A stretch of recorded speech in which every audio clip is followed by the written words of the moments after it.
everybody, and welcome to this edition of Tennessee WildCast. I'm Jason Harmon, and today we've got some special co-hosts again. Mr. Barry Cross is in the house. I am the new Doug Markham. The new Doug Markham. So anyway, no comment there. And we got Mr. Jason Henegar with us today. He's going to be talking about fishing and a little bit of everything on the fishery side of things. But first we wanted to, talk about Doug a little bit and see where he's at. He's on special assignment, and I'll show the folks at home a picture of him. It's almost like Where's Waldo? Where's Waldo? It's not a picture of him, I'm sorry, but it's a picture of where he is. Today, he's with News 2. Yeah, out on the lake. On the lake, doing a little segment on fishing, and look to watch for that on News 2 in Nashville to air sometime probably this week or next. And I think he said it may air multiple times, maybe on the weekend sometime. So just keep your eyes open for that if you're in the Nashville area. And that's good to see the media taking notice of fishing being a quality activity for folks to get out and do. Right. And as always, Doug is out there promoting our great resources. So. Yep. Doug loves to fish, and that's where he can. Well, I think he was boat captain today. Well, yeah. I don't see him. You think he touched the rod? I'm saying those shots are from his camera phone there. So. Yeah. You think he touched the rod? Maybe. Mm-hmm. Maybe. And I was going to say something else, and I forgot what it was. But anyway, I was going to say, look, they're all wearing their life jackets. Make sure you wear your life jackets when you're on the boat. That's what I was going to say. Absolutely. So that's good to see. And they're catching fish, so that's good to see, too. So before we let's move to the spring turkey season and talk about that for just a minute before we continue on the fish side of things. The spring season is a little under a month away. You got a few weeks left before it's over. Right. If you haven't killed all 4 birds, or if you haven't killed a bird, you still got time to get out there. And the weather's been pretty good for it. And I know a lot of people have been harvesting birds, but like I said, if that one's eluded you, you still have time. It's not over yet. Yep. Me and Mr. Barry went out, a couple of weeks ago, chasing a few, and we were on about 3 different birds, seems like, and none of them cooperated. So none of them wanted to play. And my daughter's been out. She's trying to kill one with a bow, and she has got the fever, and she'll get off of work and go, "Is it a good time to go?" And I'm like, "Hey, it's always a good time to go if you got the time." So. Yep. Spring is always a good time. That's right. I'm always torn between turkey hunting and fishing. I've been turkey hunting a little more than fishing this year, but no luck so far. Yeah. That's going to be my question. So no luck? No luck. I'm going to take advantage of these next couple of weeks, see if we can track one down. All right, yeah. All right, let's move into more fishing then. The comment period for the next fishing season, the comment on the regs and what you might like to see in the next year's regs. The comment period is coming to an end on April 23rd, so you got till then to write in. You can mail your comments in, or you can go on online or through your email and do it that way. So right there's the information on the screen if you're watching. We've been getting quite a few comments this year. Always want more.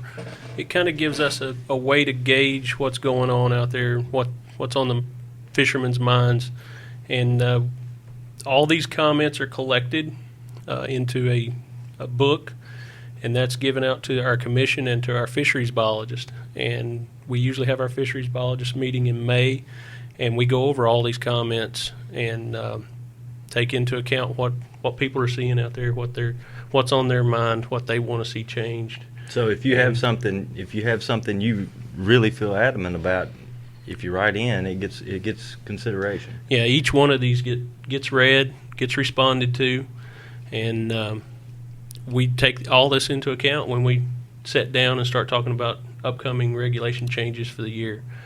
And that goes through our biologist meeting. On a statewide basis, we sit down and look at these comments, look at the data, see what's going on with our fisheries, and we sit down for about 3 days and talk about our fisheries and how we can make them better. And then what comes out of those meetings, the ideas and everything, then gets formalized into a final proposal.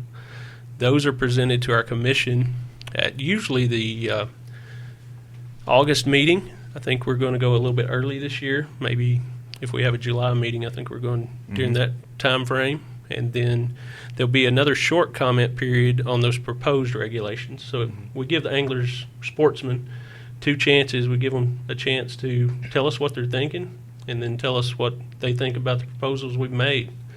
And then those, again, go to our commission, so they have that information when they sit down and make that final decision on that regulation. And folks are welcome to come to the commission meetings and voice their concerns as well. Yeah. And those commission meetings are listed on our website.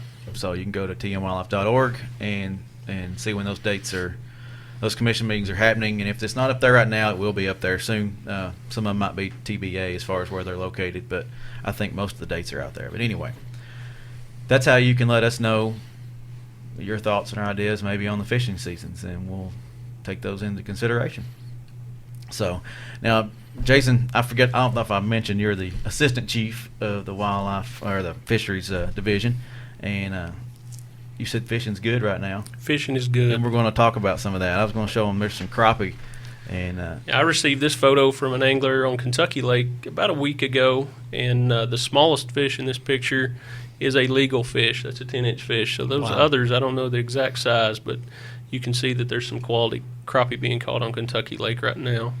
And really across the state, we're getting good reports out of Percy Priest and Old Hickory, and even East Tennessee. I talked to a gentleman, he caught several limits on Fort Loudon last week. So we're getting crappie fishing's good, hearing a lot of reports out of Priest with the hybrid striped bass. Awesome. Early in the morning, late in the afternoon. Get out there and throw a grub or a fluke, something like that, when they're schooling on shad, and a lot of guys are catching a lot of hybrids. Our trout surveys all looked really good this spring. Yeah, you sent me a picture of one of your trout surveys. That's a pretty good looking fish. Yeah, this is one of our brown trout out of Elk River, survey that I helped with back into February, 1st of March. And I believe this fish was around 26 inches long or so. So really nice fish. Awesome.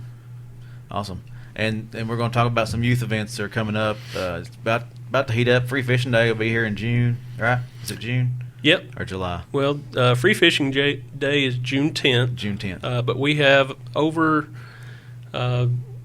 65 events, probably close to 70 events this year scheduled, and they started even in April, and they'll run through June.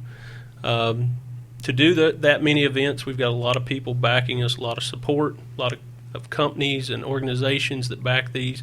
We've got over 200 companies and organizations that are helping put on these events. Big help to the agency because we can't do that many events on our own. So just want to say thank you to all those people that support and sponsor those events. That's awesome. Those can be found on our website as well, a list of those. And I think we even have an interactive map this year that's showing those locations of those events. So. That's cool. And we'll have them in the outdoor calendar as well on the website. So Now, take a minute and talk about this little guy here fishing. This is your son? That is my son. He'll be 7 in June. Moved him up to a spinning reel this year. He'd been using spin cast for a long time. And so our first trip with his new spinning reel, and I didn't even get a cast off. He caught this catfish on Old Hickory Lake. Awesome. It's his first catfish on his new spinning rod. So he was awesome. Pretty excited about that. So again, like I say, fishing's good everywhere. Yeah, it is good, and it's good to see that right there because kids that start out fishing and they start progressing, they got pride in that. That's when it starts becoming fun, and I like seeing that. Yeah, that's cool. So continuing on, there's been a lot of records here lately. There has. The fish division can be proud for that, and here's one of them, the big muskie that was caught not too long ago. But you said there was how many records? Since January 1 of 2016, we have had 16 state record fish changes, and that's across the board. That's both angling and what we call Class B, which is our bow fishing, trot lines, a lot of different methods in that Class B. But this muskie was caught Class A on Melton Hill Reservoir. Mm-hmm. It was, I believe, 43 pounds, 14 ounces, and was a little over 51 inches long. So really good fish. We've got big fish like this swimming all over Melton Hill, Watts Bar, even in the upper, the headwaters of the of Great Falls and the Caney Fork and the Collins. A lot of good muskie swimming around out there. So we also had a yellow perch that was caught in a private lake around Crossville. That was 2 pounds, a little over 2 pounds, and that is one of our newer state records as well. So now, where can you find the list of state record fish in case somebody catches a big one? Where can they find that list? And tell me a little bit about how you go about getting it certified as a state record. Well, we have both the list and a set of instructions on how to submit a state record fish. It's got to be weighed with certified scales, and it has to be identified by a TWRA fisheries biologist. So you have to contact the agency, but that information is in our fishing guide. It's in the back with the awards and state records. Which is out. Fishing guide. Oh, yeah, it's out. On the shelf. Finally got them out there for people. It's been online for a while, but finally got over the printing woes and got those out there. Yeah, we had a little bit of delay, but that's all right. It's out there now, and it was online, so. I got a question. This may be a little bit off a topic, but you catch a big fish. Maybe it's not a state record, but we still have the TARP program, and explain a little bit about that if you can. Yeah, TARP program is our Tennessee Angler Recognition Program. So if you catch a fish of a certain size, we've got a list of those size requirements, minimum sizes, and if you catch that, you can submit that application, print it off our website, submit that to our fisheries division, and that application is looked over, make sure everything's right on it, and then we issue a nice certificate that's been signed by the chief of fisheries, and you can keep from now on. You can hang it on your wall, and that lets people know that you've caught fish of a certain size. And if you catch so many, there's different levels to that TARP. If you catch so many of a certain species or so many different species, you can reach a master angler level 1. I think we're up to about 4 levels now in our master angler series, and it's just based on the numbers of fish, TARP fish you catch, and different species. So yeah, I think it's a great program just because it gives you something to shoot for if you're out fishing. I think actually I caught a TARP skipjack the other day. It may have been a state record, I don't know, but it was a big skipjack. Unfortunately, it was in a bass tournament. Oh no! But I mean, that's something fun to shoot for, and I think people need to know about it. Gives you a little bragging rights there. Yeah. An accomplishment that you've done, because it's not easy to catch those big fish. No, it's not. It takes time. Takes a lot of learning where they're at and techniques to trick them. So. And that, speaking of techniques, I was looking at that muskie and I was thinking, how hard is it to catch one of those guys? And don't we have a lot of people coming down from up north chasing these fish in our state? Those fish are known to be fish of 1,000 casts. They're very wary. A lot of the guys from up north come down and fish our waters during the winter when theirs is iced up. And from talking to some of those guys that make that trip, the areas they're in Tennessee, Melton Hill, some of our small streams like the Collins and the Calf Killer and the Caney Fork, it makes those fish of 100 casts instead of 1,000 casts. So they're a little easier to catch down here, and those guys really like to come down and enjoy that wintertime fishing. So a muskie, when those things explode on your lure, is something to see. And I mean, you talk about the water exploding, it explodes, and so I can't imagine catching one. I've never caught one personally, but I've just witnessed it. You've had the camera. Yeah, I've had the camera and watched it happen, and man, talk about a fight. That's a huge accomplishment to catch a fish that big anywhere in the muskie's range, much less right here in its southern range. So right, it's an incredible fish. Well, let's move on a little bit and talk about some Florida largemouth bass. They're doing better here in the state of Tennessee. A lot of the lakes here, we've been stocking some here and there, and our hatcheries have been working with them. So just fill us in on that. What's been going on in the Florida bass world? Well, we've been working with Florida bass probably since the early 2000s, late 90s, early 2000s, and our main focus with Florida bass was over on Chickamauga Lake. You've had Mike Jolly on the show, and he talked more in depth about that. But a lot of the fish that we got was from the state of Florida, and we were getting fingerlings that were shipped up here, and we would stock those out into our lake, Chickamauga at the time. Now we've expanded that program to, I think, 3 other lakes over there in the Tennessee River system, Right. Fort Loudon, Watts Bar, and Nickajack. And so in expanding that, we needed more fish. And Florida had some changes in their thought on management of Florida bass. They were getting a lot of requests from other states for fingerling Florida bass production, so they were putting a lot of effort into that, and most of the time just trading those fish for other fish that they needed for stocking.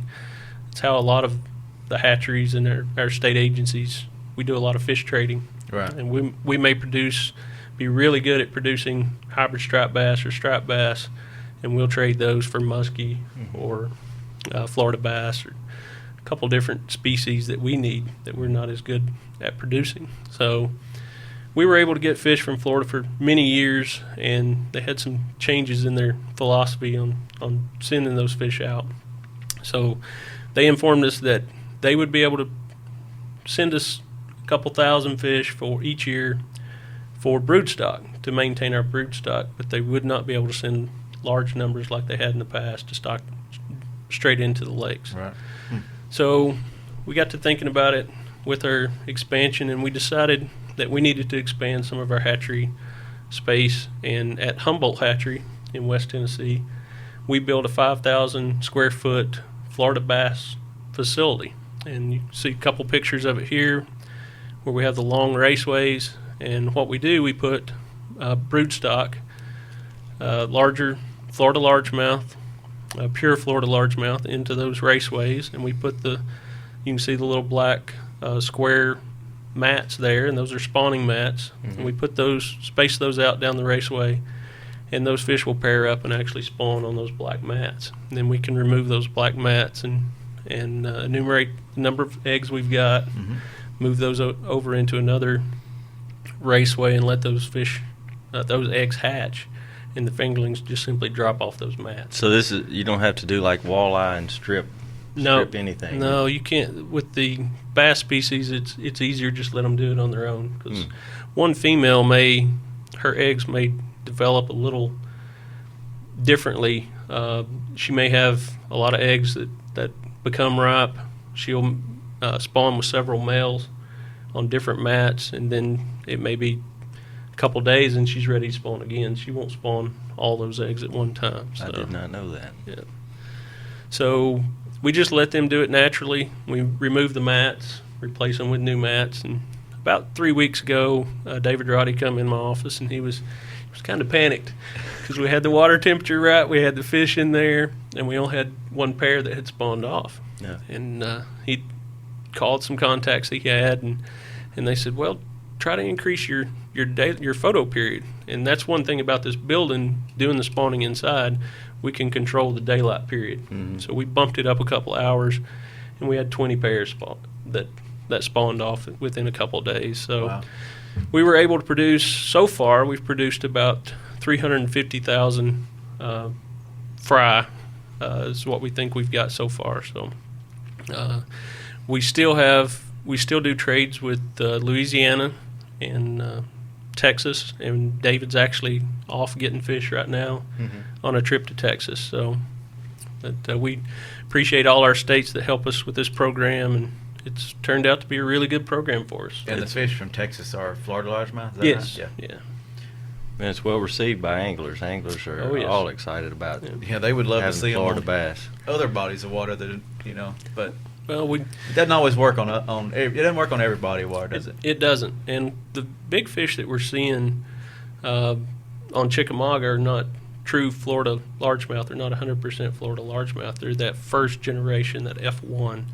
And Which some is of the a hybrid? It's a hybrid between our northern bass and the pure Floridas. So we're not seeing the pure Floridas in huge numbers. It's that F1 that we're seeing there. And each reservoir is a little different in water temperature, location, food, habitat. There's a lot of variabilities that go into that. And we've got a really good source for northern bass in our Cumberland River drainage, and it's probably what we consider the native largemouth bass to Tennessee.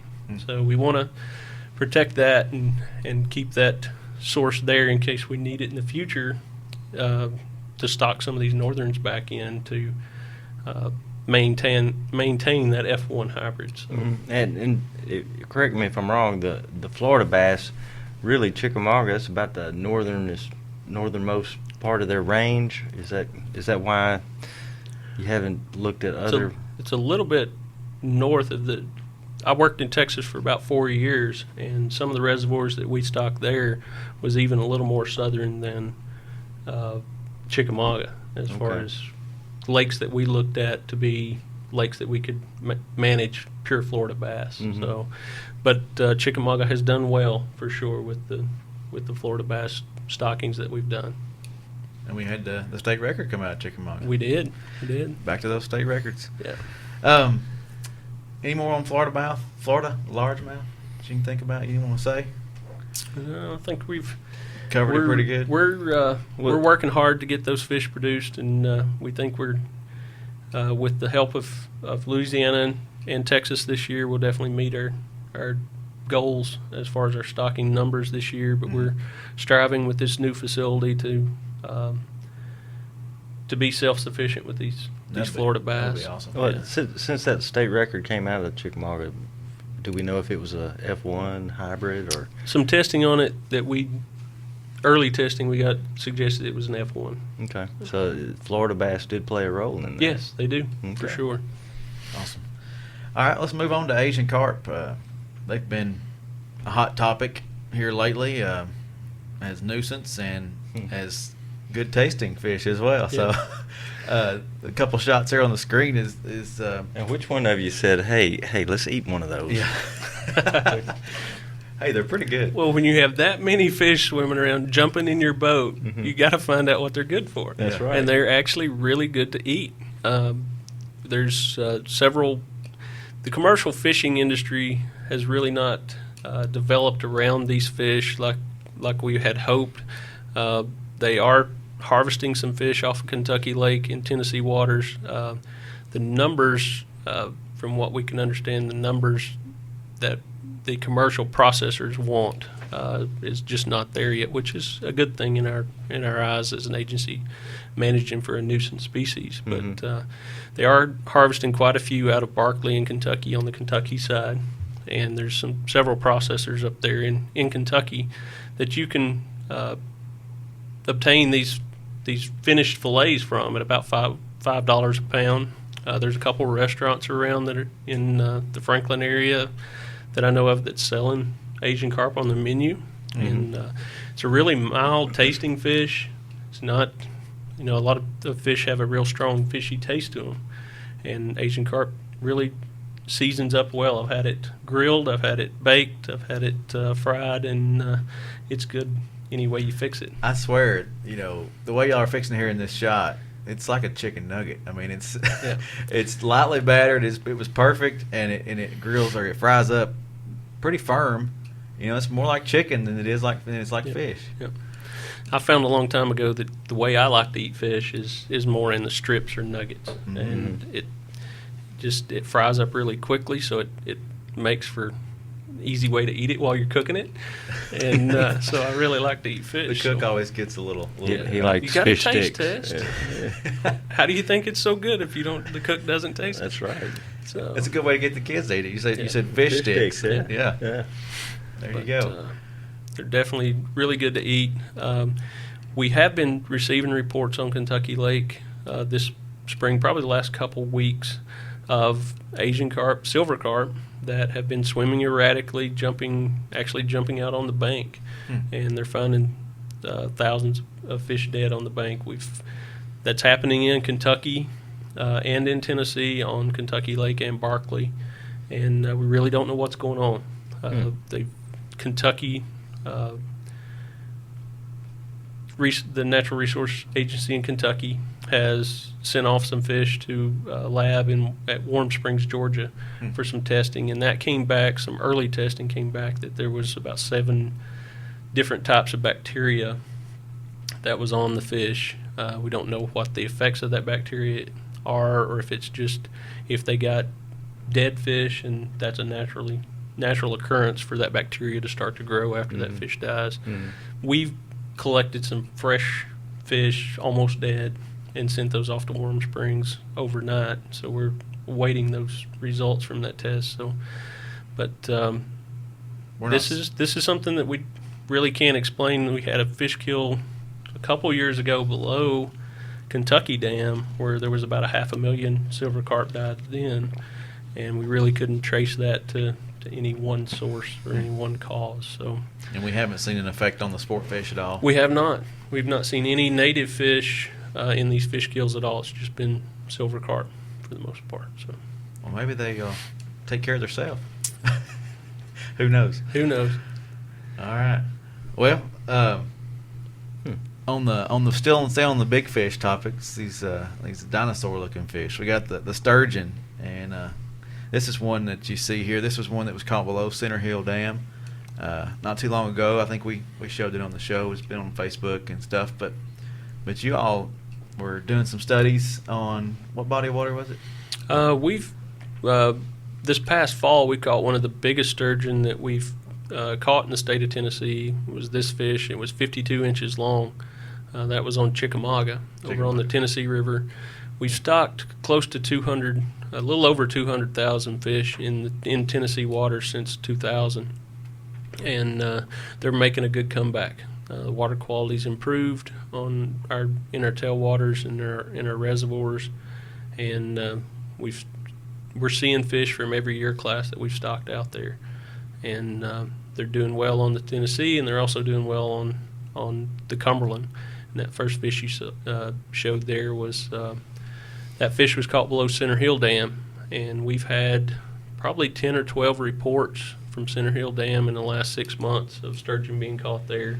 I got a report just a couple days ago over the Easter weekend that one angler caught 3 sturgeon in the same day. Wow. And they were all in the 30-inch range. So these fish, they were here, and then they were kind of gone, or completely? They were completely gone from what we understand. So this stocking program native to Tennessee. There's I've got some pictures from the 20s of people taking sturgeon to the Lebanon meat locker to sell. They caught them out of the Cumberland River, and they took them up there to sell for food fish. And then in the 60s and 70s, with the dams being built, water quality decreasing, and commercial fishing in the Tennessee River, they kind of blinked out on us. And the last reports of sturgeon in Tennessee was from a fish kill in Nashville. There was 3 or 4 records in that fish kill of lake sturgeon, and that was the last reports we'd had of lake sturgeon until we started restocking in 2000. So this restocking program's taking them from nothing to now you're seeing 300-400 fish a year being caught. Well, we've been catching in our samples anywhere from 50 to 80 fish during a week-long sample on the Tennessee River. I'm up to probably about 325 angler reports. That's just the ones that have been reported to me. We've got a process where you call in, and we want that to happen, right? And that information's in our fishing guide. In the back, you can call in, report that, and I'll give you a certificate that you've caught and released a lake sturgeon in Tennessee.